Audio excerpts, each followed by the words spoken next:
Bonjour, je suis Fanny Madrid et avec Lucie Le Bouteiller, on a fondé Open. Donc Open, c'est une entreprise qui a 2 ans maintenant et qui a pour but d'accompagner les agriculteurs qui souhaitent se diversifier à la culture de houblon. Donc on fait du conseil, de la formation, on les met en relation avec des fournisseurs et derrière on propose un service de transformation et de vente des récoltes aux brasseurs artisans. Alors on est à Sainte-Livrade-sur-Lot dans le département du Lot-et-Garonne et on est sur la première parcelle expérimentale qui a été montée dans le sud-ouest de cet ordre-là. Donc on est sur 1 hectare, on teste 15 variétés de houblon différents et on a 3 variétés en production, donc Cascade, Chinook et Nuggets. Et aujourd'hui on fait la récolte du Cascade. Venir donc avec un tracteur, on a un chauffeur qui vient et qui va couper les lianes à 50 cm du sol.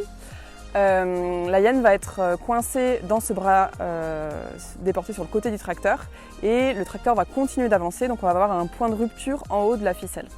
La liane va être chargée du coup dans la remorque et on considère qu'on peut charger dans une remorque à peu près 200 lianes. Si on est un peu moins mécanisé, on va pouvoir aussi donc couper pareil avec une cisaille à 50 cm du sol et tirer la liane directement à la main. C'est un peu plus fastidieux, mais sur 1 à 2 hectares, ça peut rester ok au niveau de la mécanisation.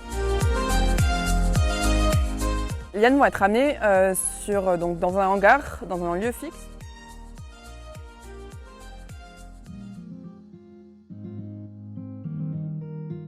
Une trieuse, c'est une sorte de grande moissonneuse-batteuse qui va trier la liane, les feuilles et les cônes.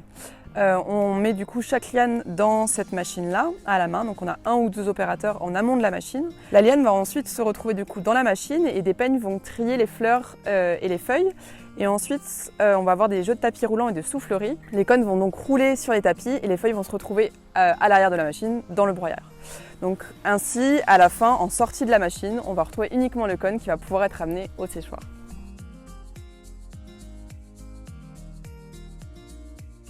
Comme je vous le disais, la liane va être entraînée à l'arrière de la machine et les feuilles aussi. À l'arrière de cette machine, on va trouver un broyeur qui va hacher très fin en fait tous les résidus de culture. Et ces résidus de culture vont pouvoir être compostés pour assainir vraiment toutes les maladies et on va pouvoir ramener ce compost au champ l'année suivante.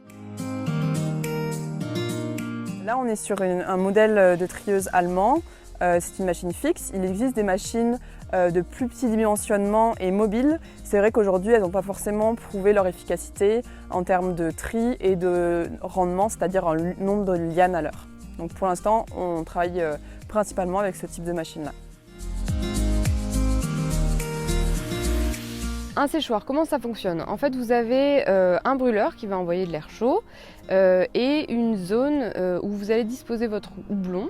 Donc il y a plusieurs techniques qui existent et nous on fait beaucoup de recherches et d'expérimentation sur les séchoirs pour essayer d'adapter des séchoirs qui sont présents dans le territoire, donc séchoirs à semences, séchoirs à noisettes, séchoirs à prunes, et pour arriver à valoriser ce matériel. Aujourd'hui, nous, on utilise un séchoir à semences, donc une benne double fond, et on met une couche de 30 cm à peu près. C'est très important que la soufflerie soit assez puissante et que l'air se répartisse de manière très homogène dans le produit. Sinon, ça crée des nids d'humidité et le houblon ne sèche pas correctement.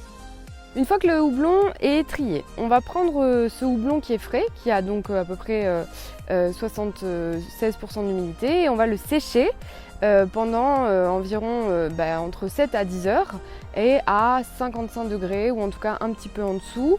Le but, c'est d'arriver à garder un produit qualitatif. En fait, ce qui fait l'aromatique du houblon et sa qualité, ça va être les résines, la lupuline qui est à l'intérieur. Et ça, c'est une matière qui est très oxydable par l'oxygène, par la lumière et par la chaleur. Donc quand on sèche, on fait très attention à ce que le houblon ne soit pas séché à trop haute température et à ce que le séchage dure pas trop longtemps pour que le houblon garde sa qualité. Une fois que le houblon est séché, donc on l'amène à 10% ou même un petit peu en dessous si vous voulez que votre produit soit pelletisé. On va le laisser s'homogénéiser pendant une demi-journée ou plus. Une fois que votre houblon est sec, vous allez le laisser s'homogénéiser pendant une demi-journée environ. Encore une fois, pour éviter l'oxydation par la lumière et l'oxygène, on va le presser en balles. Donc ici, au lycée, on utilise des balles, les balles assez classiques utilisées par les Alsaciens. Mais vous pouvez utiliser d'autres contenants. Par contre, attention, voilà, il faut quand même avoir un degré de pression qui soit suffisant pour vraiment chasser l'air dans le produit. Nous, une fois que ce houblon est pressé en balles, on va le conserver au frais à 4 degrés en attente de la pelletisation.